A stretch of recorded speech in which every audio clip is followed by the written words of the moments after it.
Hello everyone, Ivan here again, Radio Express, and we are at Stand 5 in Riga, where Radio Days continues, and I have Dunja from FunX in the Netherlands. Yes, nice Good to be here. Morning. Good morning, yeah. Nice to have you here. How's Riga been for you so far? I've just arrived like last night, so I haven't seen much yet, but I do like it here. Yeah, that's it. And the weather is... the weather is great. It's unbelievable, yeah. It's unbelievable, it's sunny, it's like a bit warm, you can like be outside, see the sun, I'm happy. The northern sky. Yeah, maybe, I haven't seen it yet, but... Hopefully we'll see it at some point today. I hope so. So a few things that I want to ask you, because the Netherlands being one of the pioneers in radio on the continent of Europe, and many of our viewers would be from outside Europe. So how are things going generally in the media landscape in the Netherlands? I know that there's a big digital rollout at the moment. So overall, what's going on?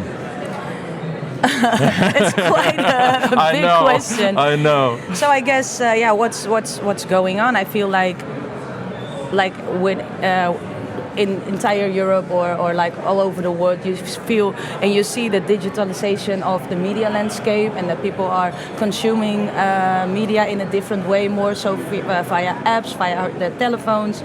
And I think in the Netherlands it's quite the same. Like digital radio stations are popping out more often. We are a digital radio station as well, so I guess for us that's not new.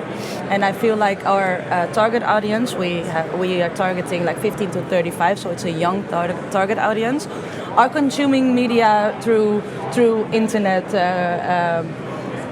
Like that's normal for them. That's what they do.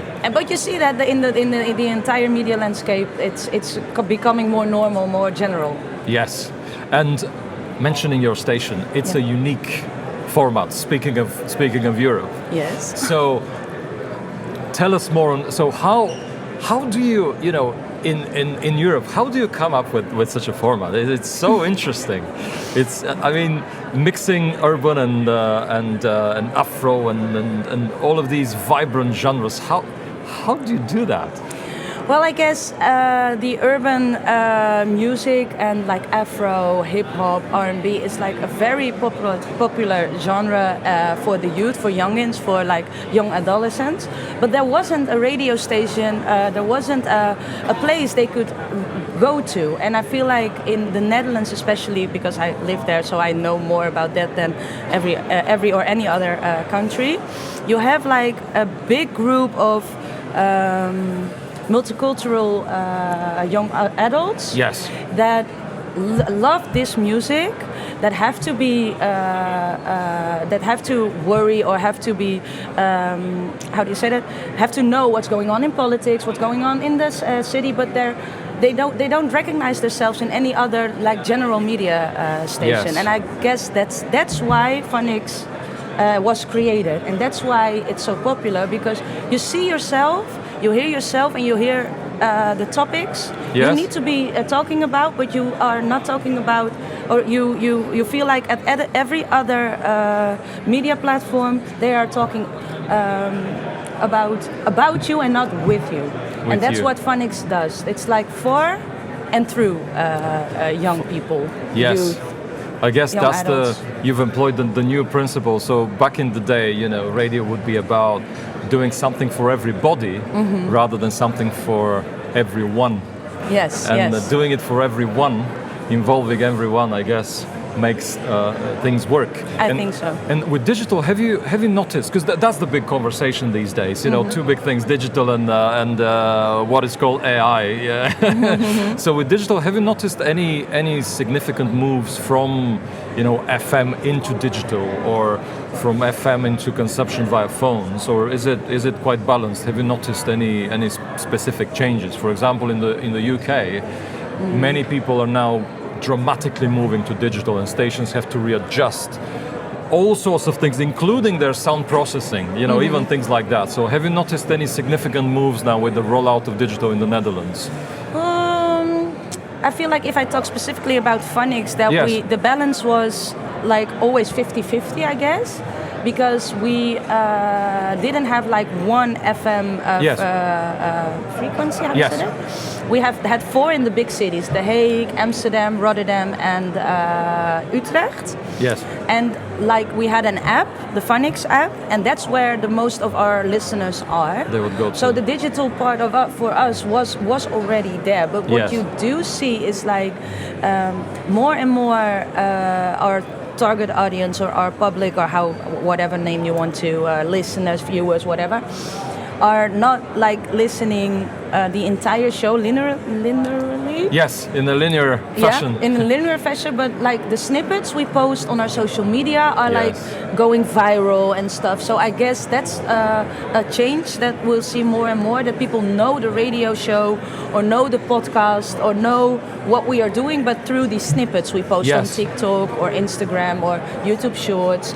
And I don't necessarily think that's a problem, because they do get the content, they do get the important parts we are talking about. They have to know if it's whether it's like an entertainment segment or it's like more a political segment or something. I don't know. But so I guess that's the change you see through the digitalization. And in the Netherlands, you're quite good in visual radio as well. So studios are modern, and and you have all the good visuals there. So it's not the old school. It's not the old school wooden wooden studios from 40 years ago. So So that's nice. And because you mentioned that you're covering all sorts of topics. Mm-hmm. How are younger audiences engaging with the day-to-day kind of political stuff?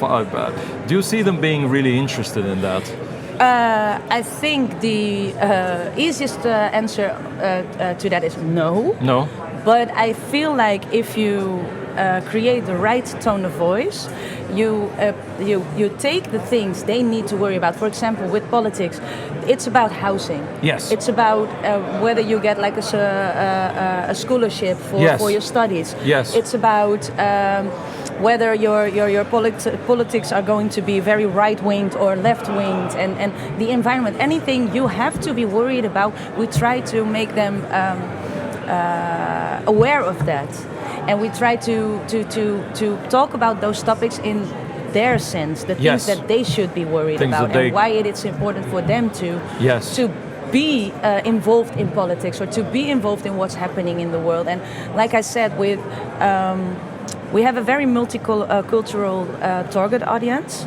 So like we also try to bring another point of view on the news items. Yes. So, for example, what is happening in Palestine, yes, or what is happening in Iran. Yes. Our target audience, our community, yes, let's say so, involves people from Iran, yes, from Palestine, Muslims. Well, yes. For example, we just had Ramadan. Yes. Yes. And at our radio station, people are fasting. Yes, and in our community, people are fasting. So we try to talk about that, and we try to make them aware of what the month Ramadan is, and what. And I feel like if you put it that way, and if you like involve them in what's happening in their environment, yes, they will be interested. And it will make everything better, and that is fascinating. And I think this is so great that you are actually doing this, because I can compare with the market that I'm aware of, and that is in the UK. And unfortunately, I have to say, in the UK, stations that are in the music-based formats, mm-hmm, they pretend that this stuff does not exist. Yeah. That we don't have these problems with housing, that we don't have these problems with education. But it's very real, though. With job security. And these people, they are worried. But on the radio, our presenters, no, we don't get involved in this. Mm-hmm. And then people end up not being happy with whatever is happening. But when radio presenters, when radio stations are not openly talking about this stuff, discussing and being open to all sorts of views, mm-hmm, in order to find their own voice within this environment, then nothing happens. So this is fascinating. I mean, you're doing a great public service. It's amazing. Yeah, I think it's one of our goals to be providing them with the right information. Yes. And to make them aware of what is happening in the world, but make it recognitionable. Yes. And also the music, it also has to be fun. I mean, of course. It's called FunX. Yes. That's for a reason. It's not only news. It's not only politics. It's also entertainment. It's also like the fun things you go in your day-to-day life. I mean, it's also the music that comes out, new music. We also invite artists, the popular artists, and we talk with them. But also, if we have artists or like TV personalities or whatever, we try to make it recognizable. Yes. So, like, people are people, young people are young people, so everything they have going on in their life is probably something you have going on in your life. Yes. And I guess that's radio, though. Yes, but that's what it is, isn't it? So, my last two questions, we ask all of our guests this. So, the first question is, what is the thing that excites you the most about the future of audio and radio? And the second question is, what is the thing that gives you, worries in the evening when before you switch off from work stuff? What is the thing that probably worries you or gives you headaches?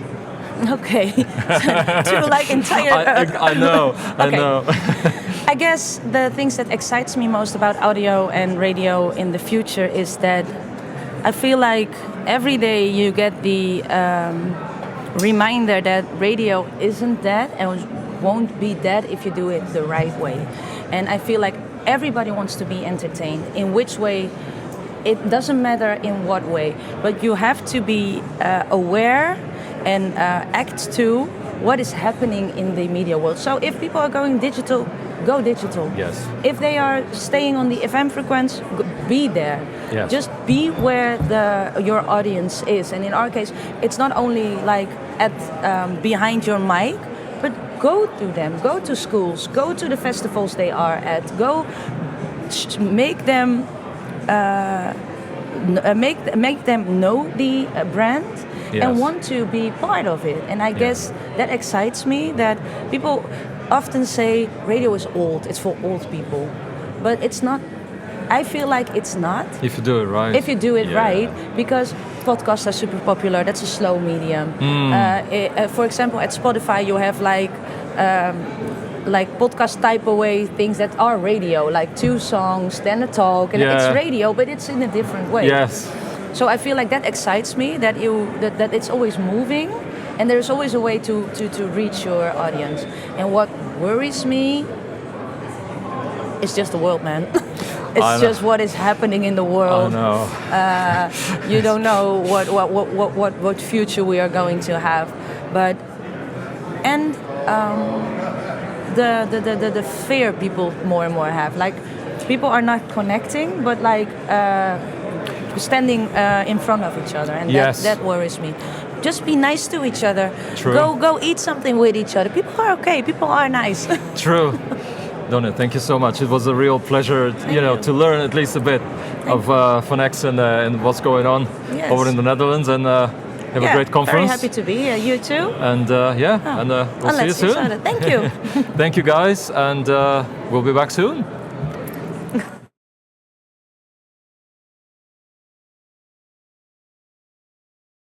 And we're back. It's Radio Days Europe in Athens live.